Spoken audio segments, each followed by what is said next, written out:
চাঁদাবাজি একটি সামাজিক সমস্যা, সামাজিক অপরাধ। চাঁদাবাজি মোকাবেলা করার জন্য শুধু পুলিশ নয়, সমাজের প্রতিটি অঙ্গ সংগঠনকে আগে আসতে হবে।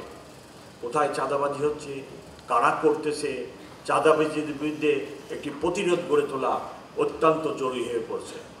আর 20 লক্ষ 25 লক্ষ গাড়ি চলে এই শহরে, সমানে হর্ন বাজায় ড্রাইভার সাহেবরা। হয় আমি ইতিমধ্যেই সরকারের সাথে বিষয়টি আলোচনা করেছি, চিঠি দিয়েছি।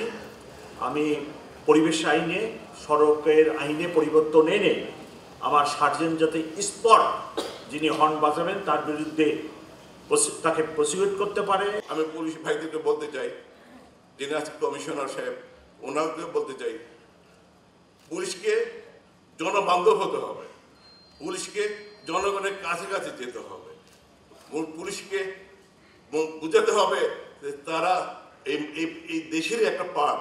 আমরা কিন্তু পুলিশ তাদের সাহায্য করতে রাস্তায় নেমে এসেছি, ট্রাফিকের কাজ করতে। আমরা কিন্তু কিছুই জানতাম না কিভাবে ট্রাফিক সামলায়, কিভাবে কি করতে হয়, কিন্তু তারা তাদের সাহায্যতে, তাদেরকে সহায়তা করতে পেরে আমরা অনেক কিছু জানতে পেরেছি, অনেক কিছু শিখতে পেরেছি।